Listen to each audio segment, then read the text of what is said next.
नमस्कार दोस्तों, MB wealth में आपका स्वागत है। दोस्तों आज हम बात करेंगे नेस्ले इंडिया के बारे में। आपको पता है कि काफी स्ट्रॉन्ग कंपनी है, तो आज हम देखेंगे कि इतनी स्ट्रॉन्ग कंपनी क्यों है।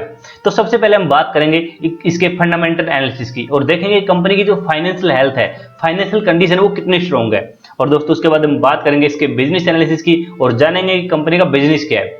उसके बाद हम बात करेंगे इसके टेक्निकल एनालिसिस की और देखेंगे कि कंपनी के सपोर्ट और रेजिस्टेंस कहां पे है और कहां पे इसकी बाइंग लेवल हो सकती है, कहां पे हम इसको खरीद सकते हैं।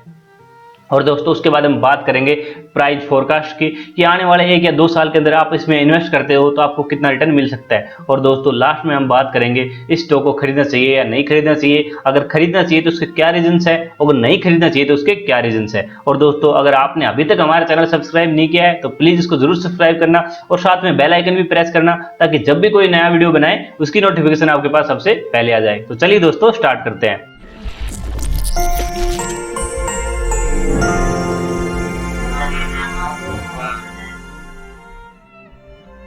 दोस्तों नेस्ले इंडिया ये फिलहाल 17,407 रुपए के आसपास ट्रेड कर रहा है। तो दोस्तों सबसे पहले हम इसकी रिटर्न प्रोफाइल देखते हैं। जैसे कि आप देख पा रहे हो 1 ईयर के अंदर कंपनी ने रिटर्न दिया है 49% का, लगभग 50% का रिटर्न दिया है। क्या गजब रिटर्न है दोस्तों, जबकि सेंसेक्स नेगेटिव के अंदर 15% डाउन था इस एक साल के अंदर, तब भी इस कंपनी ने लगभग 50% का रिटर्न दिया है। और दोस्तों अगर हम बात करते हैं 3 ईयर की, तो 3 ईयर में कंपनी ने 162% का रिटर्न दिया है। दोस्तों गजब का रिटर्न दिया है। और दोस्तों अगर हम बात करते हैं 10 ईयर की, तो 10 ईयर में कंपनी ने लगभग 516% का रिटर्न दिया है। दोस्तों आपके पैसे लगभग 5 गुना से भी ज्यादा कर दिए हैं। तो जबरदस्त रिटर्न था दोस्तों। अगर हम कंपनी का रिटर्न देखते हैं तो दोस्तों उसके बाद हम देखते हैं अगर इसकी कुछ फंडामेंटल्स, जैसे कि आप देख पा रहे हो इसकी बुक वैल्यू है लगभग 381 रुपए के आसपास। और अगर हम बात करते हैं इसकी प्राइस अर्निंग रेशियो, दोस्तों काफी महंगा है, काफी ज्यादा है, 104 के आसपास इसका प्राइस अर्निंग रेशियो है। अब हम देखते हैं price earning ratio last 12 month का, जो कि 82.61 है। अगर हम बात करते हैं ईपीएस की, अर्निंग पर शेयर, दोस्तों 210 के आसपास इसका अर्निंग पर शेयर है। अगर हम मार्केट कैप की बात करते हैं दोस्तों 1,67,836 करोड़ के आसपास इसका मार्केट कैप है, मतलब काफी बड़ी कंपनी है, काफी लार्ज कैप कंपनी है। और अगर हम बात करते हैं दोस्तों इसके price to book value ratio की, तो वो 45.69, मतलब बहुत ही महंगे वैल्यूएशन के ऊपर ये अवेलेबल है। अगर हम बात करते हैं दोस्तों इसकी हिस्टोरिकल पी, तो लगभग 49 के आसपास है, जो कि इसकी प्रेजेंट जो प्राइस अर्निंग रेशियो है वो इसकी हिस्टोरिकल प्राइस अर्निंग रेशियो से बहुत ही ज्यादा है। और दोस्तों अपन देखते हैं अगर ईपीएस ग्रोथ इसकी 5 ईयर की, तो लगभग 7.54 के आसपास रही है। और दोस्तों अगर हम पीजी रेशियो देखते हैं तो लगभग 13.85 है। दोस्तों अगर किसी कंपनी का प्राइस अर्निंग रेशियो 1 या उससे बिलो रहता है तो काफी अच्छे माना जाता है, लेकिन इसका प्राइस अर्निंग रेशियो 13.85 है, जो कि काफी नेगेटिव मान सकते हैं हम इसको। और दोस्तों अगर हम बात करते हैं इसके डिविडेंड यील्ड की, तो कंपनी अच्छा डिविडेंड भी देती है, 0.66% का कंपनी डिविडेंड भी देती है। उसके बाद बात करते हैं दोस्तों हम सबसे इंपॉर्टेंट चीजों के बारे में। जैसे कि आपको पता है कि अगर किसी कंपनी की सेल्स, एक्सपेंस, ऑपरेटिंग प्रॉफिट और नेट प्रॉफिट के बारे में अगर हम जान लेते हैं तो हम उस कंपनी के बारे में आइडिया लगा सकते हैं कि आने वाले समय में इसकी कैसी ग्रोथ हो सकती है, क्योंकि हमें हिस्टोरिकल डाटा मिल जाता है तो हम आसानी से उसका फ्यूचर प्रेडिक्ट कर सकते हैं। तो जैसे कि आप देख पा रहे दोस्तों, आप जो ऊपर की जो लाइन है उसको मत देखना, सिर्फ ग्राफ देखो। अगर हम 2010, 11, 12, 13, 14 तक अगर देखते हैं तो एक अच्छी ग्रोथ के साथ कंपनी बढ़ती रहती है, लेकिन 2015 के अंदर कंपनी की जो ग्रोथ है वो नेगेटिव हो जाती है, काफी नीचे गिर जाती है ग्रोथ। दोस्तों इसका रीजन आपको पता है कि 2015 के अंदर कंपनी की जो मैगी को लेकर काफी एक कंट्रोवर्सी बनी थी कि भाई मैगी के अंदर, मैगी से कैंसर हो सकता है, ये हो सकता है, काफी रूमर्स फैलाए गए थे। उस वजह से कंपनी की जो सेल्स है वो गिर गई थी। लेकिन उसके बाद दोस्तों जैसा कि आप देख पा रहे हो 2015 से और 2019 तक कंपनी ने जबरदस्त शानदार ग्रोथ की है। दोस्तों ये तो आपको पता है कि कंपनी लगातार बढ़ रही है, लेकिन सबसे इंपॉर्टेंट चीज ये कि सबसे अच्छी ग्रोथ किस में हो रही है। वे सबसे अच्छी ग्रोथ सेल्स में हो रही है या एक्सपेंस ज्यादा बढ़ रहा है तो नेगेटिव होता है किसी कंपनी के लिए। अगर ऑपरेटिंग प्रॉफिट या नेट प्रॉफिट अच्छी ग्रोथ कर रहा है तो वो पॉजिटिव होता है, तो वो भी हम देख लेते हैं। दोस्तों जैसे कि आप देख पा रहे हो कंपनी की जो सेल्स ग्रोथ है 2011 में 20% रही, 2012 के अंदर 11% रही। तो उसको अगर हम कंपैरिजन करते हैं तो सिंपल सी भाषा में अगर समझते हैं तो अगर किसी कंपनी की जो नेट प्रॉफिट ग्रोथ है वो अच्छी रहती है, तो उसकी सेल्स से ऑपरेटिंग प्रॉफिट या एक्सपेंस ग्रोथ से अच्छी अगर किसी कंपनी की जो नेट प्रॉफिट ग्रोथ रहती है तो बहुत ही पॉजिटिव होता है किसी कंपनी के लिए। तो आप सिर्फ जो ग्रीन वाली लाइन है ना वो आप देखिए। जैसे कि आप देख पा रहे हो 2011 के अंदर जो नेट प्रॉफिट ग्रोथ थी वो 17% थी, सेल्स ग्रोथ थी वो 20% थी। उसके बाद दोस्तों अगर हम 2012 के अंदर देखते हैं तो लगभग बराबर थी, जो सेल्स थी वो भी 11% थी और नेट प्रॉफिट ग्रोथ थी वो भी 11% थी। उसके बाद दोस्तों अगर हम 2013 के अंदर देखते हैं तो सेल्स थी वो 9% थी और जो नेट प्रॉफिट ग्रोथ थी वो 5% थी, मतलब जो नेट प्रॉफिट ग्रोथ थी वो कम रही। उसके बाद दोस्तों अगर 2014 के अंदर देखते हैं तो सेल्स ग्रोथ थी वो 8% थी और जो नेट प्रॉफिट ग्रोथ थी वो 6% थी, यहाँ भी नेट प्रॉफिट ग्रोथ कम रहती है। उसके बाद दोस्तों 2015 में आपको पता ही है कि जो कंट्रोवर्सी स्टार्ट हुई थी उसके बाद सेल्स लगभग 17% गिर गई थी, लेकिन जो नेट प्रॉफिट था वो 52% से गिर गया था।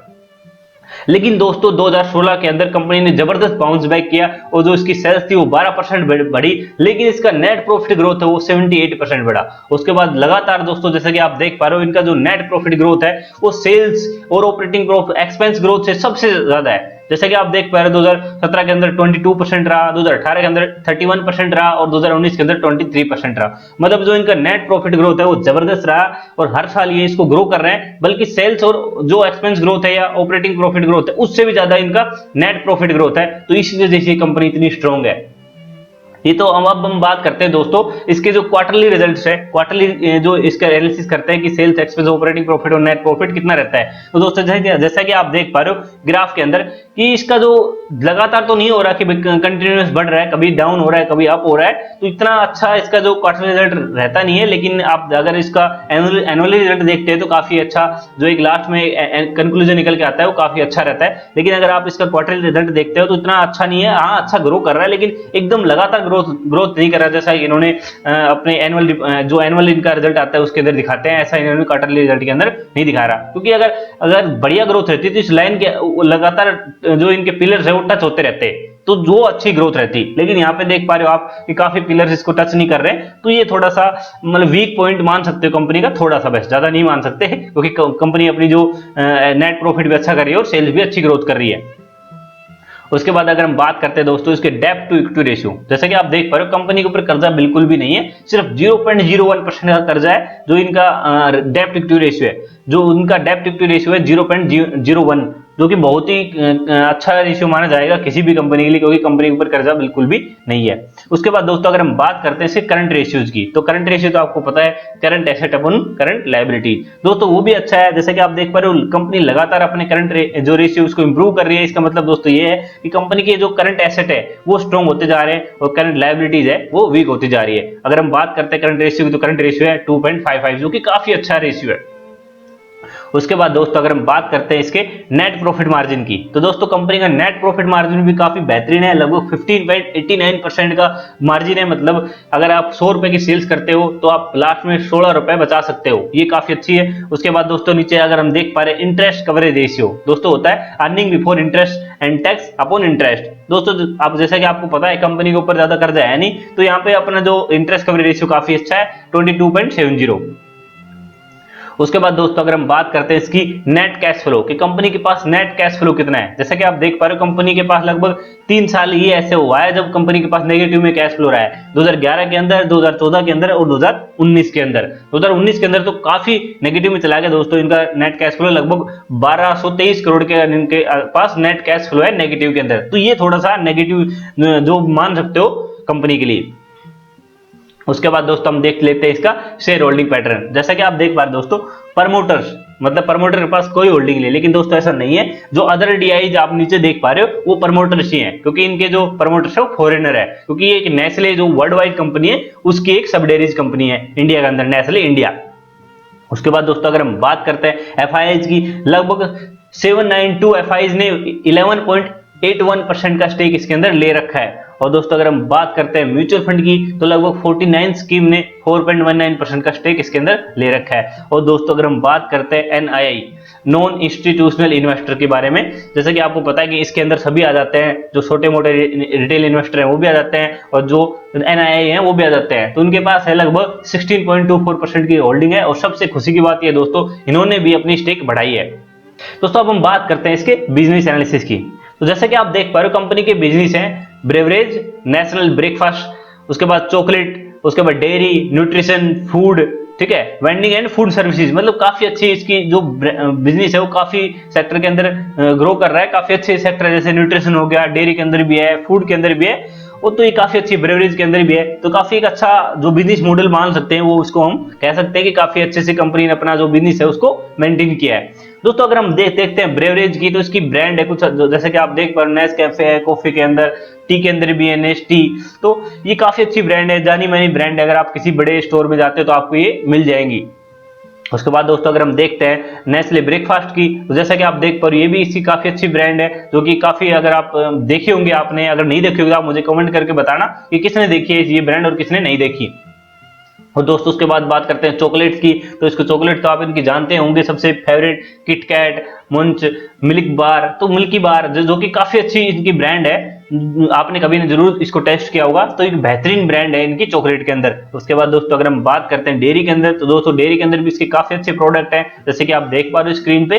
तो कुल मिलाकर इसके जो प्रोडक्ट है वो बहुत ही बेहतरीन है। उसके बाद दोस्तों अगर हम बात करते हैं फूड के अंदर, तो फूड तो आपने देखा होगा मैगी, क्योंकि इन्होंने इन्वेंशन किया मैगी का। उससे पहले सबने मैगी नाम जाना तो सिर्फ नेस्ले की वजह से, लेकिन किसी को पता नहीं होगा कि मैगी सिर्फ नेस्ले की है। स्टार्टिंग में मैगी नाम जो निकल के आया था वो नेस्ले ने दिया था।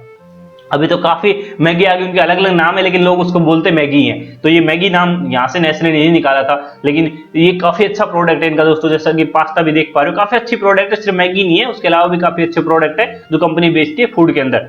दोस्तों उसके बाद आता है इसका सबसे इंपॉर्टेंट जो सेगमेंट है वो है न्यूट्रिशन। जैसा कि आप देख पा रहे हो इसका जो लैक्टोजन है या मोम एंड मी वाला जो प्रोडक्ट है वो बहुत ज्यादा मात्रा में बिकते हैं, क्योंकि मैंने एक पता लगाया है कि लगभग मैंने लोगों से पूछा है, लगभग 100 में से 90% लोग हैं सिटी के अंदर जो अपने न्यू बोर्न बेबी को ये लैक्टोजन जरूर पिलाते हैं, कि ये बहुत इंपॉर्टेंट है। और दोस्तों इन्होंने अपना जो सेगमेंट है वो जो प्रोडक्ट है वो अलग अलग सेगमेंट है, जैसे कि आपको पता है अगर कोई लेडी प्रेग्नेंट होती है उसके लिए भी इन्होंने प्रोडक्ट निकाल रखा है। उसके बाद अगर न्यू बोर्न बेबी जन्म लेता है उसके लिए भी इन्होंने अच्छे प्रोडक्ट निकाल रखे हैं। उसके बाद बच्चा अगर ग्रो करता है थोड़ा 2 या 3 साल या 2 से 5 साल का होता है, उनके लिए भी इन्होंने अच्छे प्रोडक्ट निकाल रखे हैं। तो बेहतरीन प्रोडक्ट दोस्तों इन्होंने निकाल रखे इस सेगमेंट है। और इस सेगमेंट में इनको सबसे बड़ा फायदा ये होता है दोस्तों, आपको पता है कि जो न्यू बोर्न बेबी होता है, बच्चे होते हैं, उनके लिए माँ बाप कंजूसी नहीं करते बिल्कुल भी, अगर थोड़ा ज्यादा रुपए भी देने पड़ते हैं तो दे देते हैं, कोई उनको ज्यादा तकलीफ नहीं होती। जैसे इस वजह से कंपनी के इस सेगमेंट में मार्जिन भी बहुत अच्छे हो जाते हैं। तो ये बहुत इंपॉर्टेंट सेगमेंट था दोस्तों इस कंपनी का न्यूट्रिशन का। अब हम बात करते हैं दोस्तों इसके चार्ट एनालिसिस की, कि चार्ट के अंदर देखते हैं कि कंपनी की क्या स्ट्रेंथ है। दोस्तों जैसे कि आप देख पा रहे हो मैंने इसका लाइफ टाइम चार्ट लगा लिया है और मंथली कैंडल मैंने सिलेक्ट किया है।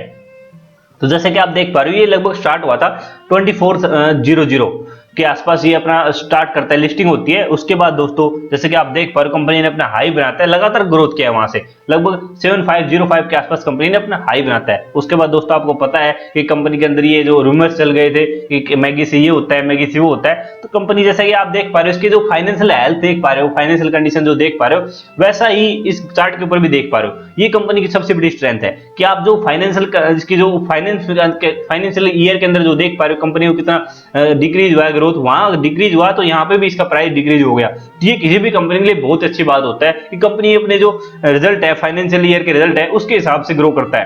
तो दोस्तों उसके बाद कंपनी एक रेंज के अंदर रहती है, लेकिन उसके बाद जब कंपनी इसको तोड़ती है तो कंपनी बहुत ही बेहतरीन ग्रो करती है और अपना हाई बनाती है, लगभग 18,370 रुपए के आसपास इसने हाई बनाया। तो दोस्तों मेरा काफी मन है इस स्टॉक को खरीदने का, क्योंकि मेरे को बहुत ही बेहतरीन स्टॉक लगता है, बहुत ही स्ट्रॉन्ग स्टॉक है। क्योंकि आपको पता है कि मार्केट के अंदर इतना तूफान आया हुआ था, हर स्टॉक गिर रहा था, लेकिन नेस्ले जैसे कि आप चार्ट के ऊपर भी देख पा रहे हो ये बहुत ज्यादा नहीं गिरा, इसने इस तूफान को होल्ड कर लिया है। जैसे हिमालय है, आपको पता है हिमालय बहुत ही स्ट्रॉन्ग है, ऐसे ही स्ट्रॉन्ग ये इस तूफान के अंदर भी नेस्ले हिमालय की तरह बिल्कुल अडिग खड़ा रहा, बिल्कुल अडिग ही खड़ा रहा ये। और ये बिल्कुल भी गिरा नहीं, ज्यादा नहीं गिरा, एक थोड़ा लेवल तक गिरा था, लेकिन उसके बाद ये वापस रिबाउंस कर गया। ये किसी भी स्ट्रॉन्ग कंपनी की पहचान होती है।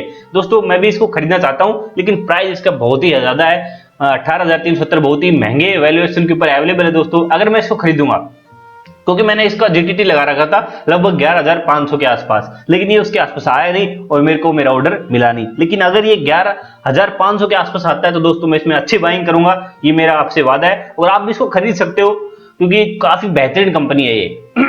उसके बाद दोस्तों हम बात करते हैं इसके प्राइस फोरकास्ट की।